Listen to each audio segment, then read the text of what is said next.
All right, everybody. Thanks so much for stopping by another live episode of Real Estate Titans. I'm your host, Greg Fowler, traveling throughout the marketplace, interviewing the top real estate professionals in our field, from realtors, lenders, builders, developers, residential or commercial, essentially gathering insight, inspiration, really drives and motivates these top producers above and beyond everybody else in what I'd like to consider a real estate titan.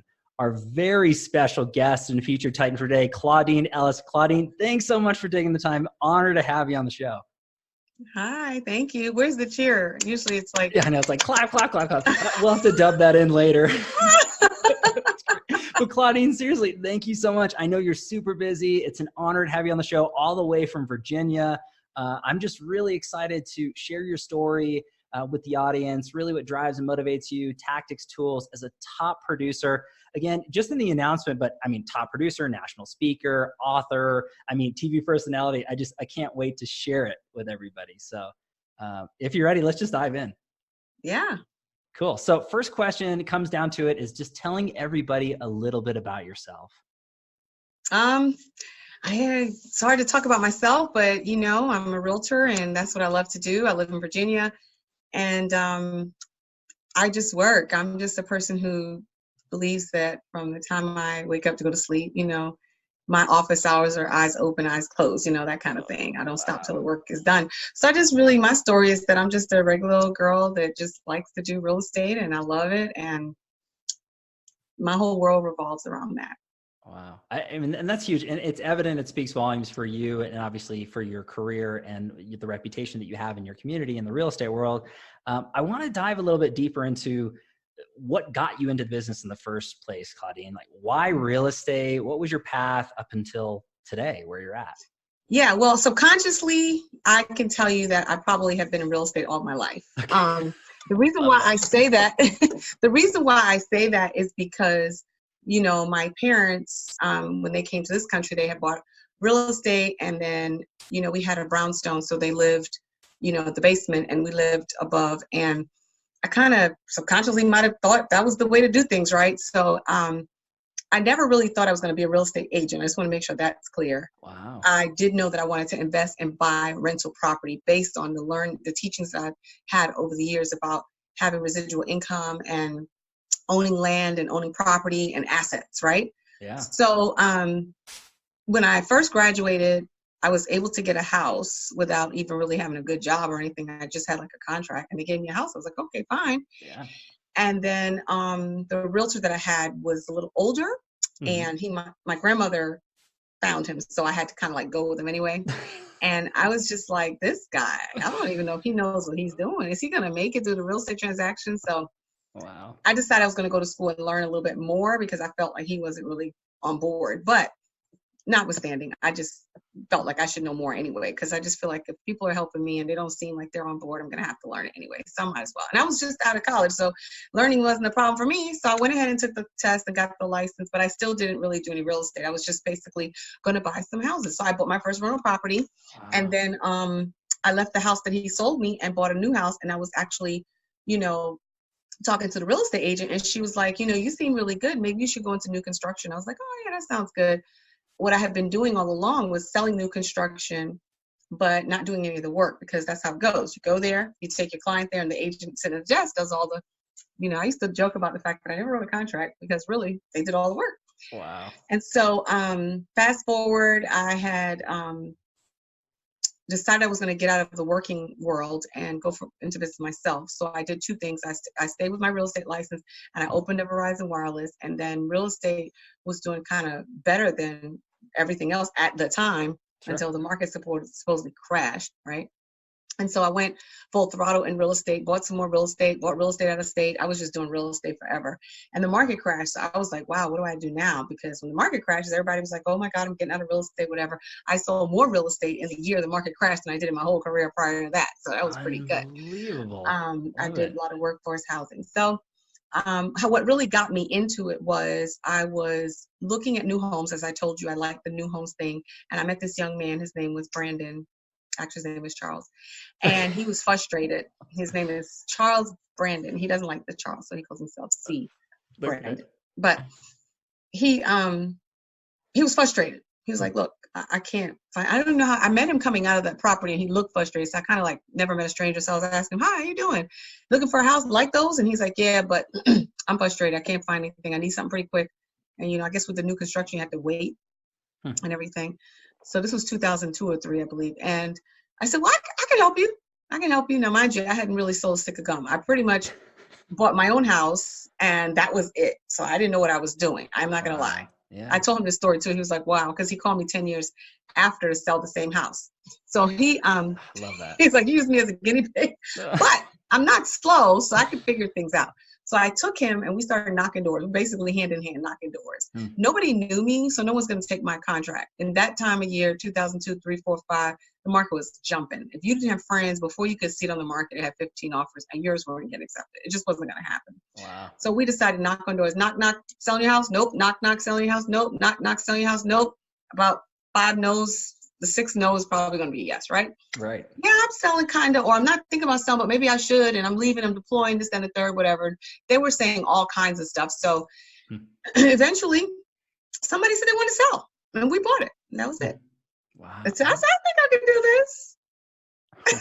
I mean, if you look at it that way, there's tons of experience and thought process into it. It's just interesting that, there's people that take chances on us and see different parts of our career, but then you just flourish. And then you said 10 years later, same person comes back, you're still in the business. I mean, because you've been in the business for 15 plus years. 17, 17. So you've seen so many different things and adjustments that way from, peaks and growth of the market to the downturn and then back up again. And now we're in 2019 in almost knocking on 2020's door. So Claudine, where are you at now? I mean, so from that standpoint to, you owning and operating, running your team, what's that look like? First of all, is it okay that I have on my Queen Claudine glasses? It's up to you. Leave them on, take them off. These are my Queen Claudines, y'all. So, Love it. So I did new construction first and I liked it. I did well, but you sell 31 million in real estate sales, you should be making $1 million. And I did. So that told me that I was totally being taken advantage of in my mind. Okay. So I decided I was going to do my own thing. But, what I do is I work with different staff and different professionals versus different agents. I did try to have an agent on my team at one point. Okay. And it wasn't as pleasant because of a negative thing that she did that caused a negative review. I'm not McDonald's. I'm not ready to put my reputation out there to be damaged and crucified. Yep. I can't sleep at night. You know what I mean? So Sure. I'm not ready. And I was told by a mentor once, if you're ready to expand, you better be ready for the negatives. If you're not ready for the negatives, then you want to stay small, right? Yeah. And I do well small. I mean, I don't need but so much. And I basically don't work for money. I work for goals. So as long as I can meet my goals, I'm pretty happy, but I do really well. So if I thought about it, there's a lot of people that make a lot of money, but they're not profitable. Well said. And I don't want to make a lot of money and not be profitable. And the way I would make a lot of money and not be profitable is to buffer it with lots more people. Mm-hmm. So I'd be saying, oh yeah, I did 30 million, but you can't pay your bills. Right. I hear it all the time. What did you pocket? Right. It's not what you make. I hear it all the time.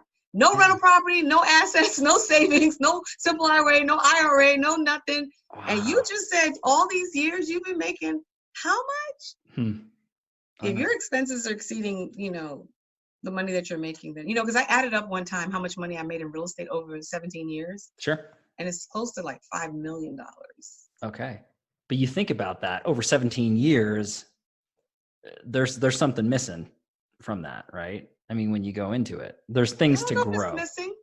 I don't know if it's missing. If you don't have the assets, it's problematic. Right. But that's on an average of making $300,000 a year or something like that. Sure. But you're keeping that, you're bringing that in house. You're not spending that 300,000 to be making X amount just to be on a board, just to say that I'm doing X amount of volume.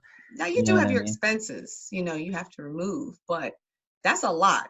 However, my assets are, about 3 million. So that's not too bad. Oh yeah, for sure. I bought rental property and other businesses and assets that's not too bad when I look at it. The rest, I guess I just spent it and paid the government. Right. I don't know. I'm like, where that money went? Where did it go? Where is it? Well, and I think that you bring up a good point, though. There's so many professionals that are watching or listening to this that they're literally nodding their heads saying, yes, you're right. And you really got to look at it that way. Maybe not everybody's at that place yet, but the sooner you get there, the better off you are. But I really like the fact that what you said is that you're not chasing the money, you're chasing goals. And I think that I would love to elaborate on that a little bit more with the next question, Claudine, if that's okay. It's the what drives you and motivates you to get you out of bed and excited to do what you do every day to the level you do it at? I mean, what's your why for everybody out there? Yeah, and it's true, because I talk about in my book, you have to know your why. You know, some people, they want to graduate and go walk across the stage. Other people want to graduate and have all A's and be valedictorian, right? Sure. And we're all in the same class, right? We have different whys. Yeah. Some people, it's your home, your upbringing, that family says, look, we're winners here. We have to do this, right? Mm-hmm. I wasn't born to fail. I'm a unicorn. And my main why is that I have to pay my bills. I have to meet goals that I said I wanted to do.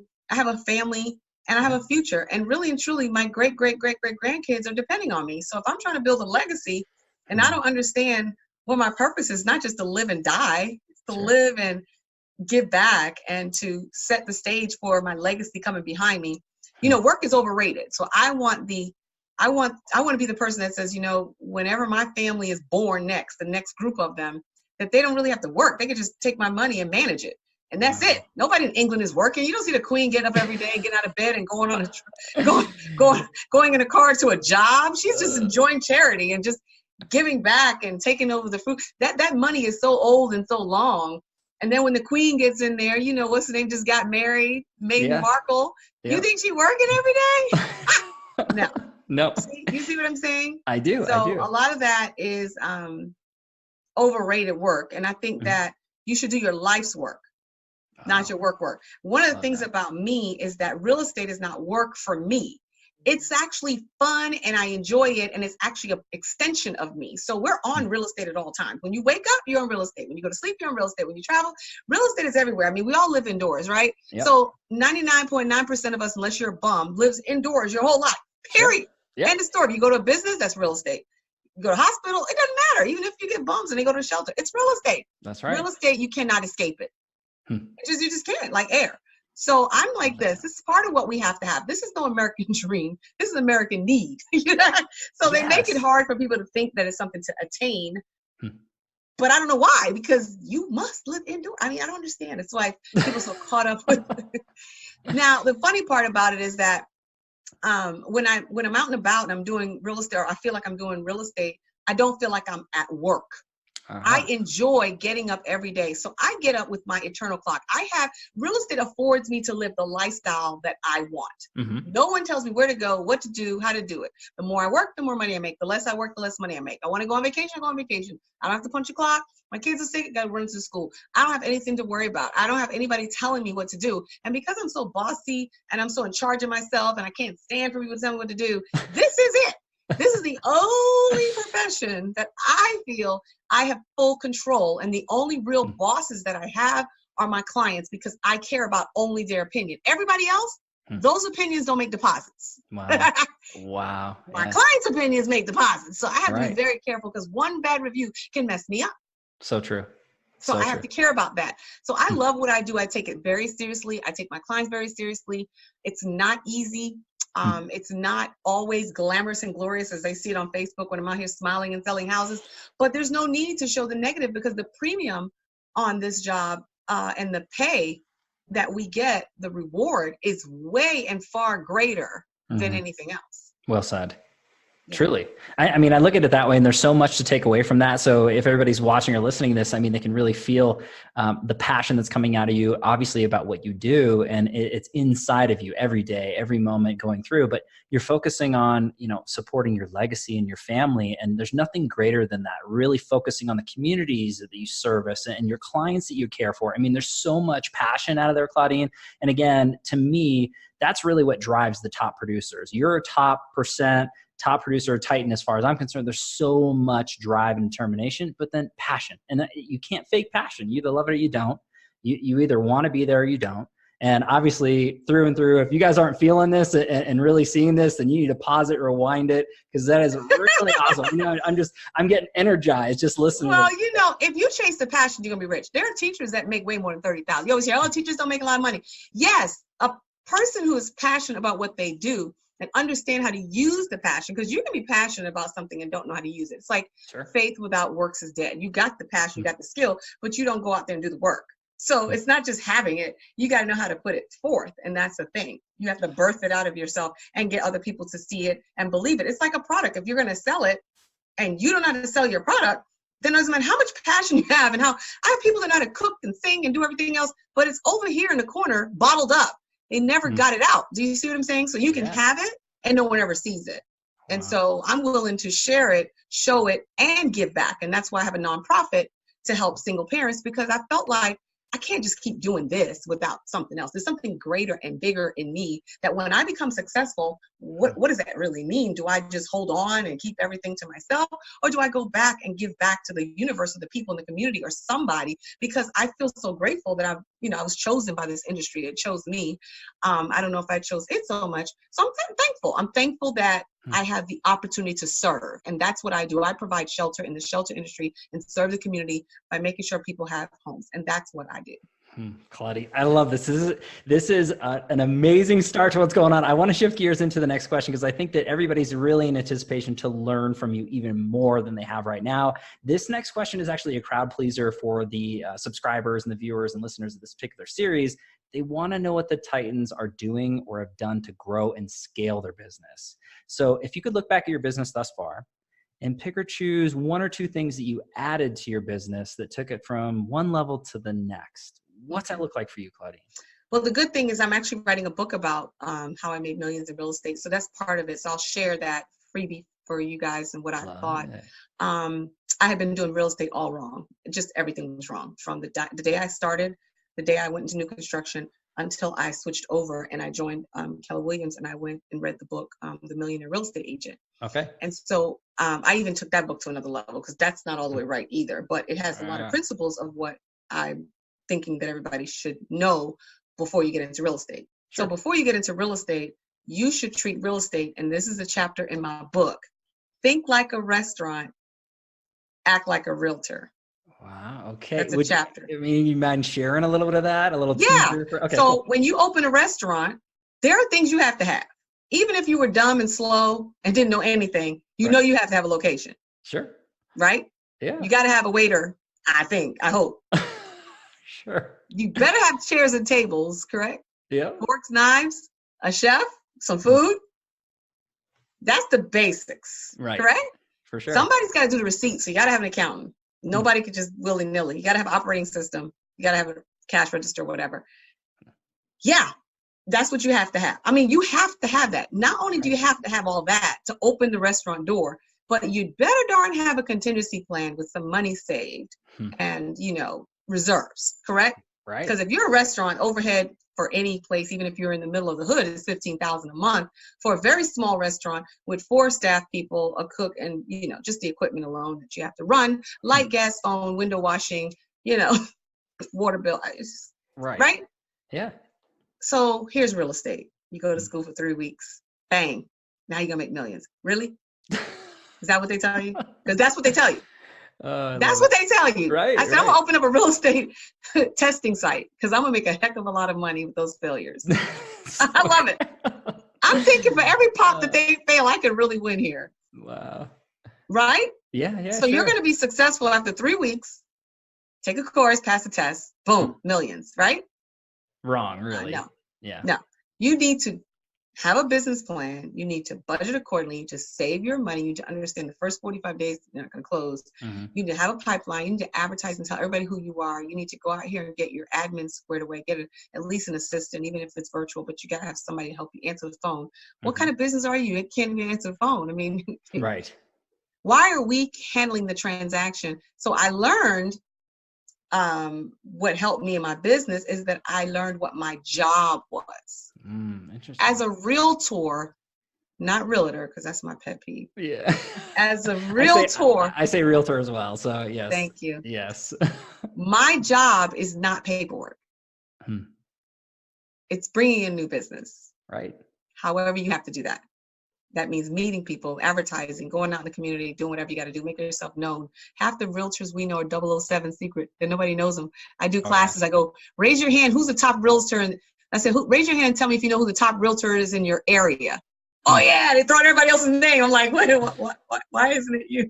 Where's your name? Nobody knows you. 007, secret agent. A ninja agent. Really? Seriously. It's crazy. Nobody knows you. Why?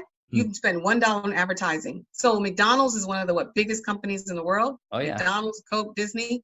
What does McDonald's do every day? They spend millions per day in markets all over the world to talk about the arches in a burger that we all eat and know about. Right. Full of plastic, by the way. But anyway. Sure. We're all dying at McDonald's, but yeah. Wildly successful, full of plastic food, but yeah. Hey, crazy. Doesn't decay. I mean, you can't light the thing alive. It just sit in the car for like 6 months and it's still in the same form. But anyway. Oh, man. You know what I'm saying? Yeah. And so the reason why they do that is because they have to stay in front of their clients. So I learned that I was a business and not an individual. And when I got that, it really changed my world. I hired an admin, I hired a marketing person, I just hired a whole team of different people. Right. And once I did that, my business was doing good anyway, but it was hard for me. Sure. I was struggling. I was babysitting transactions. I got it. I took it in. I did the paperwork. I typed it up. I put the client. I put it in. I called the client. I was all over the place. I couldn't sleep. I couldn't eat. I couldn't do it. I was overwhelmed with it.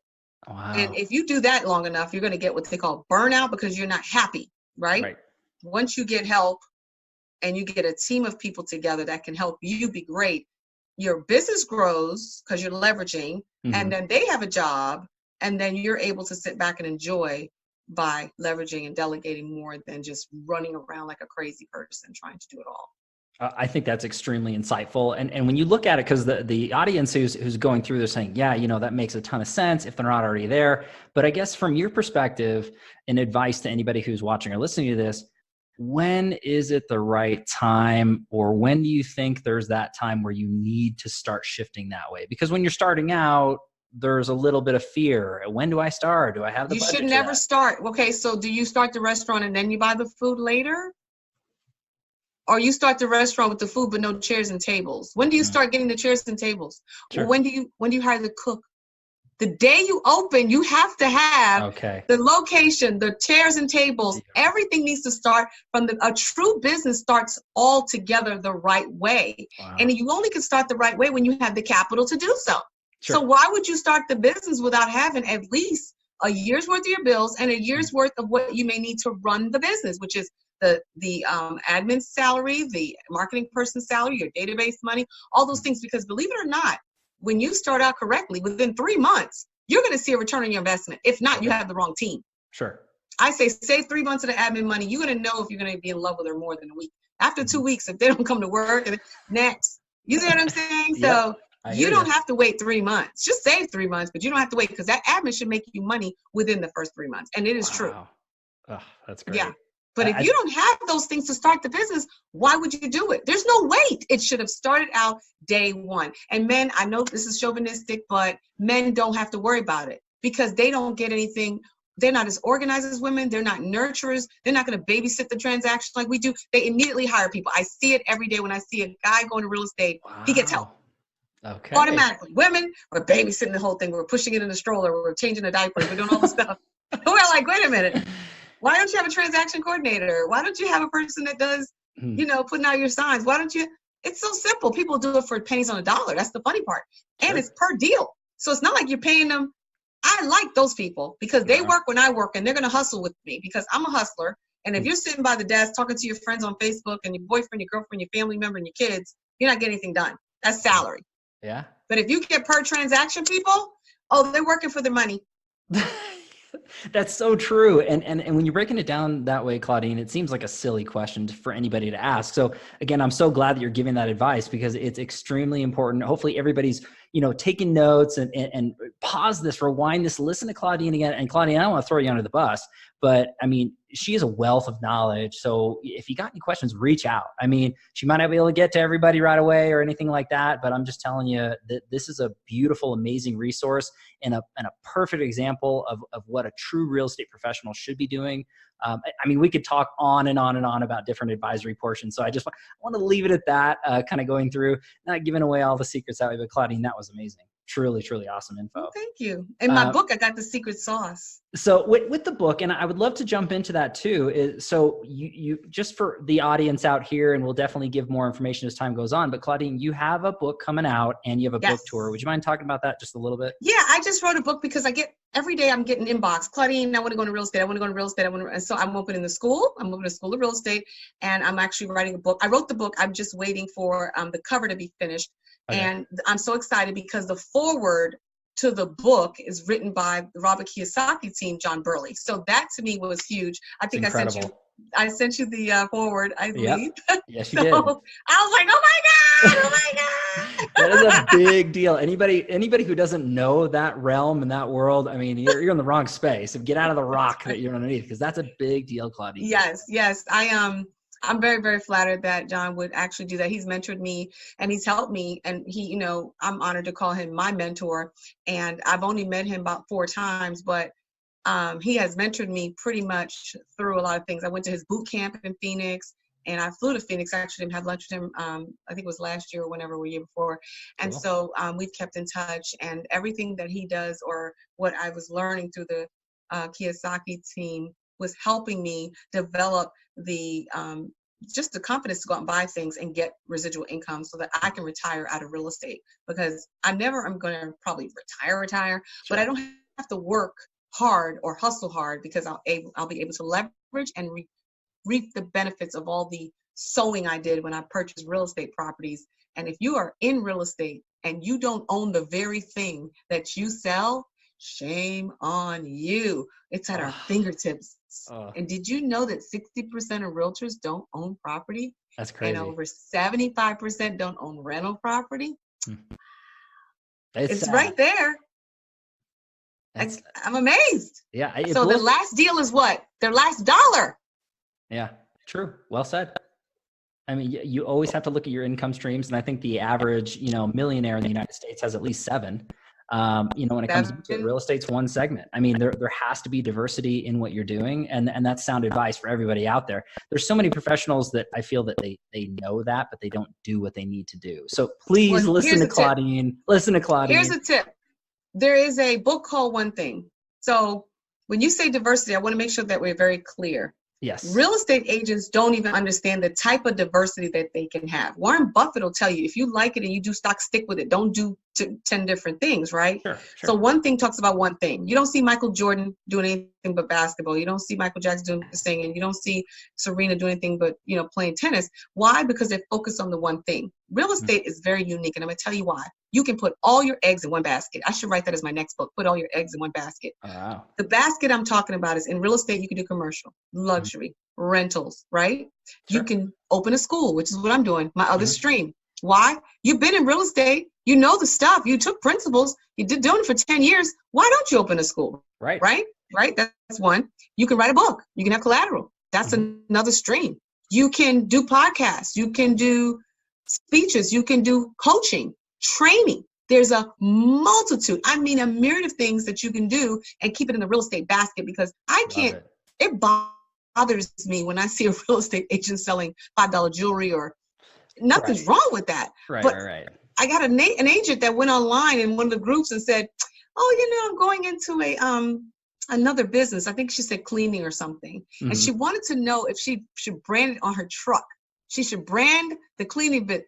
Why wouldn't she brand the real estate on her truck? The reason why she's going into that business, because she's failing at real estate and she wants to try to find clients. So she's trying to, you should be branding the real estate and stop confusing the audience, and then tell them as an add-on. You could be into photography. You can even do baskets for closings. These are all real estate related. There's so many different things that support real estate that you could do that. You understand what I'm saying? Yeah. And a lot of real estate agents go to, go sell chicken, or I don't know what they're doing. I'm like, you have a license worth so much money and you're doing everything outside of that. So in my retirement, as you said, millionaires have several streams of income. And one of mine, of course, is my real estate. My school, I do classroom school. I'm going to do online school. That's what I'm opening up a school for. And then I'm going to do my book. And then, of course, I have my rental properties. And I'm trying to get my collateral. I love these glasses. I love them. I'd like to make some real estate glasses out of them. But anyway, so I can see clearly now. But so I'm still working on, I also have my my retirement pay that I've been saving from ever, and I finally comes out. So those are still some streams. I don't have 7 yet, but I'm working on it. Sure. And I'm going to be comfortable because they're all bringing in a good source. And so, we just don't understand that we can't confuse our audience. When you get old and retire, you can go buy food trucks and things like that, which I'm investing in, and I can invest in other people's business. I'm trying to be Mark Cuban, Yeah, I'm heck Shark yeah. Tanking it.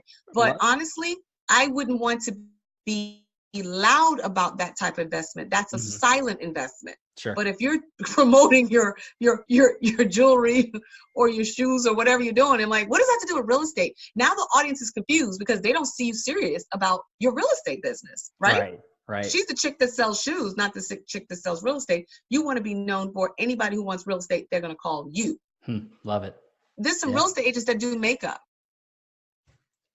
I think you hit it right on the head. And I think everybody who's watching or listening really understands what you're talking about, is having the diversification inside the realm of real estate. And I think that's brilliant advice. And again, I mean, we could go on and on and on, Claudine. I mean, this is just chock full of amazing information. I want to keep moving forward with everybody out there and going on to the next one, but this has been amazing. Again, pause it, rewind it, contact Claudine, DM, it's all there. I'll have all of her links in the comments down below. But Claudine, I want to shift gears on this, and I really want to share with everybody this particular question. It's the tricky part of this interview and series. It's the challenge question. Now, at the end of the day, I always lead into it with, we all have challenges in our lives, personal or professional. No one's exempt, whether it's in the past, in the present, or in the future. We're all going to have hard times, personally and professionally. If you wouldn't mind sharing a challenge or two that you dealt with, that you overcame or you learned from, became stronger because of it, what's that look like for you? There's a couple of challenges that we all face, but I can tell you about two challenges. One recently was I broke my foot, and I still was able to work with broken foot because I wasn't going to not allow myself to, because nothing stops me. I feel like we make excuses. You're either going to get it done or you're going to make an excuse. That's just how I live. So that was a challenge for me because I had to figure out how to do real estate with one foot. Sure. And so I made it work. It was hard, and you have to go out and take the boot off, the boot on, and try not to let the clients see it, because then they feel like nobody on Facebook knew. I told no one, because you tell that to somebody online, you're done, because they're gonna be like, oh, she broke her foot, she can't do it, let me call someone else. Right. I showed up with the crutches and the boot, and I did it. So that was a challenge for me. The other challenge is relationships. When I first was doing real estate and I did new construction, it was easy. It was like a job, 11 to 6, whatever, Sure. But when you're on your own and you're a business owner, it is not 11 to 6. You don't get days off and vacations. You have to really sit back and tell and share with your family what the purpose is of why you're working. We have a thing called BOLD laws. It's like, you like living life by design, right? Okay. And so the BOLD laws basically give you an oath or maybe a promise to your family. And it's basically something like, hey, I just want you to know this is what I got to do in order for us to get here. And I want you to understand it. Therefore, don't ask me to do this, and this. Because in order for me to be an excellent real estate agent, I'm going to have to be a bad mom or an okay mom, an okay wife, and an okay friend. Wow. Because I can't focus on those things and take, Johnny to school and push him in the stroller and go to the zoo and wash clothes, iron, and feed everybody and do all that stuff while I'm trying to be excellent at this, because this is going to get us there. And that was a conversation I had to have, because some people, grown men, grown kids, don't get that this is so important that you need to be a part of it and stop acting like you are separate from it. So here's what I hear from a lot of real estate professionals and a lot of people in business is that, well, my family comes first. Thank you for sharing. Good luck with that. Sure. Your family's going to be last if you don't make money to feed them. Wow. So family might be first, but there were times where if I had a sick child, I had to give them some Tylenol, make it to the closing, and then get to the emergency room. That's just a fact. They're not dead. Now, if their arm's hanging off with blood hanging out of it, we all know that that's an emergency. Different story. But if the kids, my stomach hurts, you stay home the whole day, you forget about all your clients, you drop everything. You got to understand something. If you can't do it, get a village. No one's dead. Everybody's going to be fine. Yeah. I broke my foot, went to my appointment, and then I went to the hospital to get the cast on. Wow. I had an appointment. And the appointment was important. It was with children. I was meant to speak in front of a school. I couldn't walk. I had to crawl up the steps. It was broken. Yeah. To crawl up the steps. I got into the class. I said, look, my foot is broken. I know I broke it. I can't get to the emergency right now because I broke it right across the street. So instead of me going to the hospital and coming back, I knew I had to do this. I might as well walk over here, crawl over here. They looked like, oh my God, this woman, I just need to sit down. I can't stand up. It is broken. And then I had to hop on one foot to the car to get in, to go home, and it was very painful to drive to the Oh boy. hospital. But you made it happen though, right? I mean, you still made. Everybody else would have said they couldn't do it. They would call, hey, I broke my foot. I hope you can understand. Have a nice day. Wow. I am never going to not be where I'm supposed to be when I commit to it. And that's the big thing. Most people are failing on the other side of commitment, consistency, and integrity. They're failing on the other side of that. If you're not consistent, you don't have integrity, which is a lot of problems that we have these days, and you're not committed, those three things are just going to wipe you out. You're just done. Wow. I mean, that's huge life lessons and learning all the way through what you've been through, but then also to reverberate everything out to everybody else is there's so many excuses that we can throw. And I get it. Family is important and that sort of thing, but you have to judge every situation. You know, you really have to look out for the greater good, and not just short-term and midterm, but also long-term. And those are very personal decisions, and some people just won't. But there's a top 1%, there's a top 5%, there's a top 10%, there's everybody else too. So we're not all unicorns. We're not all unicorns. Well and you know said. What the other thing is, everybody doesn't have the same goals. Like you might want a Bugatti. I might want an airplane. I mean, I'm going to work like a crazy person to get $1 million airplane, but your Bugatti is only $450,000. I mean, we got a whole different mindset of what we want. I talked to a guy recently. He's like, hey, all I want when I came to this country was a house and a Mercedes. I'm like, you got 2 liabilities. What? Right. Yeah, 2 liabilities. What?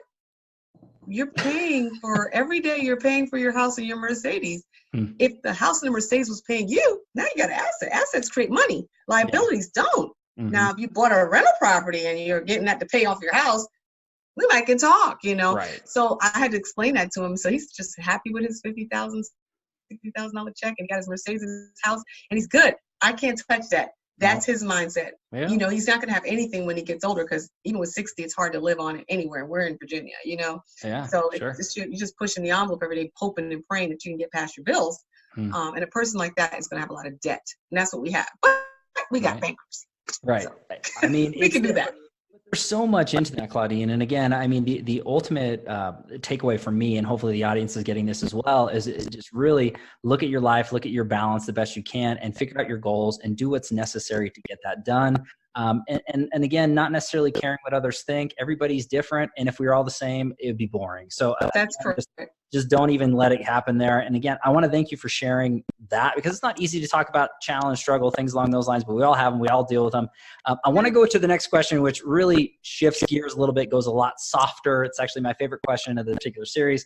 It's the travel back in time question, Claudine. So if you could go back in time and give your younger self a piece of advice or two at any age range, any time frame, what would you say to your younger self?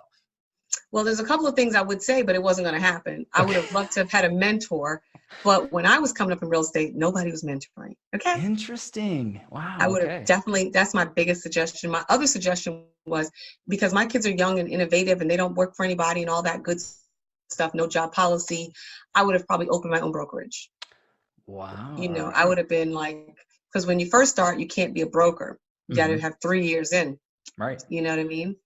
So I probably would have done my own thing, and I could have just, you know, just been my own company. And I'm smart enough to have been able to do it. It's not like I was slow. I know business acumen in my mind. I've been working since I was 14, so I kind of think I could do that, but I never did. So there's nothing wrong with not owning, as long as you own your own entity and you under the umbrella of someone else.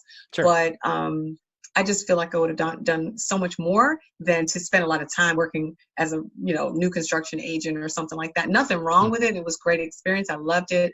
But I feel like I could have done well for myself by now, or much more for myself. Yeah, I mean, I love those responses into it, and there's a continuance with the Titans throughout the series is looking at it from that perspective. I don't think I've ever heard anybody say, you know what, I wish I would have waited a little bit longer. Most of the time it's, I wish I would have done this 5 years ago, 10 years ago, 20 years ago. And that's kind of the typical thought process, especially with top tier real estate professionals. But again, there's different paths, and we're not saying that you would ever adjust anything that you did in your past, because what you did, as you said, you learned and grow from, and you became who you are because of it. So, but it is interesting, because if anybody it's out there and teetering on the fence to do your own thing or to open up your own thing, I mean, look, listen to Claudine. She would go back. Maybe she would change a few things. just take some of this advice and go through it, because it's great, not just for myself, but everybody who's watching and listening. And I think that's great stuff for sure, Claudine. So yeah, and I don't regret. I just think that I probably would have been better if I had done it. But I feel like you said, everything is good. You do what you do to get where you go. And when you get there, you get a long way. I don't think I made any mistakes. I don't think they were mistakes. I just felt like they were different choices. Okay. I love that. I think that's so true into it. And this will segue beautifully into the next portion of this. And I really, really enjoy this particular question. This is a crowd pleaser for the audience, because everybody wants to learn and grow like the Titans have and continue to. So this is the feeding of the mind question. And I always lead into it with books you're reading or have read, podcasts you're listening to, influencers and social media coaches. Claudine, how are you feeding your mind? Well, I usually get up every day and I actually read real estate stuff, dealing with anything that's happening in the market. Okay. Definitely about mortgages. I think I read more about mortgages than I do about anything else. Interesting. Because nobody really needs a real estate agent. Let's be real. Don't say that. No, don't say that. They don't need, but they need a mortgage. I see. You must have a mortgage. I see what you're unless saying. you're buying cash. Yes. Okay. You don't need. A real estate agent is perfect. It's wonderful. It's great to have a real estate agent. Agreed. But let's say you went out and did it on your own, right? You've seen it. Sure. Not that it was great. Right. You don't need it. Yep. But you don't have one, it might cost you a lot of money. Yes, agreed. But you need a mortgage if you're not buying cash, right? Okay. So I'm learning about different mortgage things because I need to tell my clients when they come to me, oh, you're VA? Oh, you're buying you're a veteran? Okay, well, maybe you can use a VA loan. And then, oh, now there's a cap removal. So January 1, you don't have to worry about that. Oh, and by the way, if you have 2 VA loans, you can still have a third. I didn't know that. I was told I couldn't. Or how about this? Maybe we need to refinance your old houses and take those VA out, but you get that one-time use and maybe you can get your eligibility. There's things I need to know. There's FHA situations I need to know about. Maybe you want to do a 203K, rebuild a house instead of finding something you can't afford that, but we can find your raggedy house here and we can rehab it. There's so many different things that mortgages are basically the crux of our business. And when the interest rates are high or the government changes rules or lending practices change, that affects what we do. Yeah, that's perfect. I read the trends on how many days on market, how many things are, how much inventory we have. Those are things that interest me. Yeah. So I can see what's going on. Now I'm what they call, I don't know what they call it, something proof, like recession proof. Okay. So whether I sell real estate or not, I'm still going to get residual income from my business, from my profit share, from my rental properties, all of that. Other people, guess what? Last deal, last dollar. That's a horrible feeling to have. So bad. Right? If you don't set your life up residual. So Leap is a book that I read years ago. It's LEAP. Okay. And the author of that book is Mike, I think it's Stigliano, whatever. That's his name. And he, this book, you can't really get it. I think you can get it on like an eBay or something, but the book was designed for financial planners. Wow. And that's a really good book. And it talks about, everything from retirement to life insurance and those sort of things. Miracle Morning is another one. Everybody's heard of Miracle Morning by Hal Elrod. Yeah, that's a good book. I read these things over and over. And then, of course, I have my own book, which is Removing the Fear of Investing in Real Estate. And everybody knows I love John Maxwell. Every book, it doesn't matter how successful people lead. I mean, you name it, I'm that. And of course, Napoleon Hill, who's also under the Rich Dad Poor Dad. They really follow Napoleon Hill a lot. And Think and Grow Rich is really great. So I'm a money manager. So everything I read is usually around money. Okay. Almost everything that I read is probably around money. And so I've shifted a little bit now into health, because the 2 things you don't learn in school are money and health. That's why we eat plastic food, because we're told it'll filter through. Not true. That's what's causing cancer. But anyway, so I'm learning to read things about health. I don't read books per se, but I do follow people like Dr. Sebi, and I'm learning to eat plant-based food. I'm a gorilla now, so I'm going to eat like a gorilla. Just I love it. And water. And you can live on that. And you can be healthy, because a gorilla is healthy. And one of my chapters is going to be gorilla eating. So we'll talk about that. If you grow your food, you're getting good food. And we don't grow our food. And we all have gardens. We all have backyards. We all have porches. We can put our food in a pot. Right. And all we got to do is grow it and eat it. And if we did that, we wouldn't have pesticide, health problems, cancer. We just need to eat our berries and antioxidants and our nuts and our, gorilla food. I call it gorilla food because gorillas eat leaves, right? Yeah. They eat live foods, and we eat dead animals, right? Unreal. So I'm not against anyone's style of doing Sure. anything, Oh, yeah. but I'm educating myself on eating more plant-based items and not eating so much processed food and, carbs and GMOs and glutens. And I'm hearing all this stuff. I'm like, what is all this? These acronyms. What is I that? didn't know I was eating this. What's a GMO? Oh, What do you mean genetically? What? So that's why the chicken leg is so bad. So I don't eat chicken really. I'm not against anything. I grew up as a pescatarian, but that's because my father ate a lot of fish. But I'm not against anything. I just don't indulge. And I don't drink. I don't smoke. Never have. Wow. I mean, I might if I can get one of those dispensaries. Just kidding. Just kidding. That's right. Hey, Colorado is there. I think there's Washington and California too, but. Look, if you don't smoke it, it's the best person to have the job. You're not going to eat up all your crap. That's right. You're not going to eat your business out. But yeah, so, those are the type of things I like to think health and mental, keeping all the mind, body, and soul. Last chapter in my book talks about health.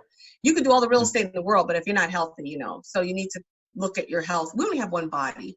And, we got a lot of excuses. Oh, my grandmother did that too. She lived to 104 years old. Your grandma didn't do that because they didn't have GMOs and gluten and McDonald's that was feeding them plastic. They actually had real meat at one time. Now it's all fillers. So your grandmother, she got lucky. That's right. We're all on medication. We're like the Food and Drug Administration got us all on everything from high blood pressure pills to heart attack stuff to, we got all these ailments, and it's only because of what? The gut health, the food you eat. Wow. Yeah, we talked about this a little bit. We did. Yeah. It's crazy, and the lack of knowledge or information on this that's not out there is crazy to me. And who are the people that you follow again that you were saying that you're kind of learning from on these topics? Dr. Sebi is a person who lives in Honduras, or did. He died. Okay. And he basically talks about eating things like sea moss and non-hybrid foods. Like, when you had a grape and it had no seed in it, not good. Man-made. Wait a grapes minute. have seeds, I'm like, watermelon with seeds? I don't want no seeds. I want the seeds. Oh man, Claudine, without seeds. I mean, this is a plethora of information going through. I mean, from books to influencers, things like that. And again, having that balance into what you're feeding your mind, but then also your body and your soul, I think is a beautiful representation. Just as always, everybody, I'm going to have links in the comments down below so that you can feed your mind and learn and grow the same way, or at least try to, the same way that Claudine's doing. So Claudine, I can't thank you enough for being on the show. I mean, this has been chock full of amazing, compelling information, huge takeaways for entrepreneurs, for real estate professionals all around. I want to wrap everything up with a final question. And this one ends up being the quote or mantra that you live by that sums you up as a person, a professional. What's that look like for Claudine Ellis? Well, I do live by a high level of integrity. I believe that I want to sleep well at night. And so everything I do it with the mindset that I want to sleep well. I want to do the right thing at all times. It's never, ever the wrong time to do the right thing. Wow. So I always want to live by that. And I live in frustration because 99% of people don't do what they say. They just don't. Yeah. They'll say anything and they don't show up on time. They don't put in their all. They don't work extremely hard. They want things and don't want to put, I'm like, don't be mad at the stuff you didn't get for the work you didn't do, We're blamers. We are, we don't take accountability. We just don't do that. We make excuses. Right. I did write in my book about that, I didn't get paid one time and I was told that, these are nice people and this, that, and the third. No, that's not how it goes. You need to go back to the people who didn't pay me and you need to keep them accountable. I shouldn't be shamed as the victim when I'm the one that didn't get paid. How does that work? I should be the one you should be sympathizing with, but I'm told I have to give people the benefit of the doubt and not be angry because of what I earned, I did not get. That type of thing. And you talk about challenges. Those are some of the challenges I should have talked about, really, that, I'm told that I should do this and I should do that and I should act a certain way. And I'm no puppet. I don't do that. I'm a free person. I speak freely. I live in America and I can do exactly what I want, how I want it, when I want it, because I have a right to do it and no one silences me. It's one of those things that's hard to be me because I'm going to say it like it is and do it like it is, regardless of the opinions of other flawed people. Claudine, I think that the way that you mentioned that is so amazing. And when it comes down to the trailblazers, the mavericks, the outliers, those individuals, yourself included, they're the ones who are making the big difference in this world. Really being an original and not caring to what others are saying or listening to other flawed individuals, as you put it. Exactly. I think that is an amazing example for more people out there, not just real estate professionals, but everybody out there who's watching or listening. Please follow that example. This world would be a much better, more interesting place, in my opinion. So I thought that was great. We're just always trying to worry about what other people are doing. And I think we need to focus about what we want to do. If we have more confidence in ourselves, it's called self-esteem, meaning it belongs to self, not others. Yeah. So why are your self-esteem being damaged about what someone says? And people say a lot of things. They talked about Jesus. Remember, he was supposed to be like perfect, right? So if they're going to talk about Jesus, the Almighty, then they're going to talk about you. Oh my God. Well, so what? The world hasn't ended. Someone talked about you. Wake up. Sticks and stones may break your bones, but nature never harm you. Yes. This is like kindergarten, guys. Don't worry about what other people say. They're going to talk. And eventually, the story goes away. You see some in the news and everybody's talking about it. What happens a year later? You don't even hear about it. Yeah, it's not that serious, right? True. Actually, some publicity, whether good or bad, is not so bad. I agree. And to that point too, I mean, if people aren't talking about you and especially on the negative side, throwing shade, you're probably not doing it right. Because there's going to be people that are always going to hate, that are going to be jealous and envious. And if you're not upsetting certain people, then you don't have your own opinion. And I think that's not to try to be in a nasty or a negative sense, but you need to try to do what's right for you and your family and your future and your culture and your atmosphere.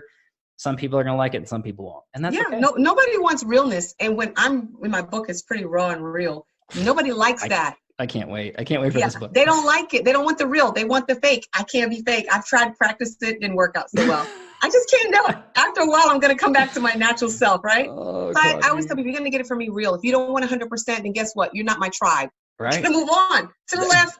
Get somebody else. Yeah. Yeah, I'm not going to be the one for you. We're not all designed. You can have 12 peaches, 12 people, best peaches in the world, and someone doesn't like peaches. Someone doesn't like the color. It ain't sweet enough. It's something. So it doesn't matter. You can't please all the people all the time. And I'll leave you with this. If you want real freedom, stop worrying about what other people think. It's a freeing feeling. You heard it, everybody. I mean, Claudine, this is amazing. I cannot thank you enough for being on the show. It was an honor. It was an absolute blast. You're an official real estate titan. Seriously, thank you. Thank you. And everybody out there, thanks so much for your time and attention, your love and support. As always, if you like what we're doing here at the Real Estate Titans, please don't forget to throw a like on the Facebook page, subscribe to our YouTube channel, and have a listen on iTunes, Spotify, and Google Podcast. Live every Tuesday and Friday afternoon, a different Titan, a different location. We'll catch everybody on the next live episode of Real Estate Titans. Take care.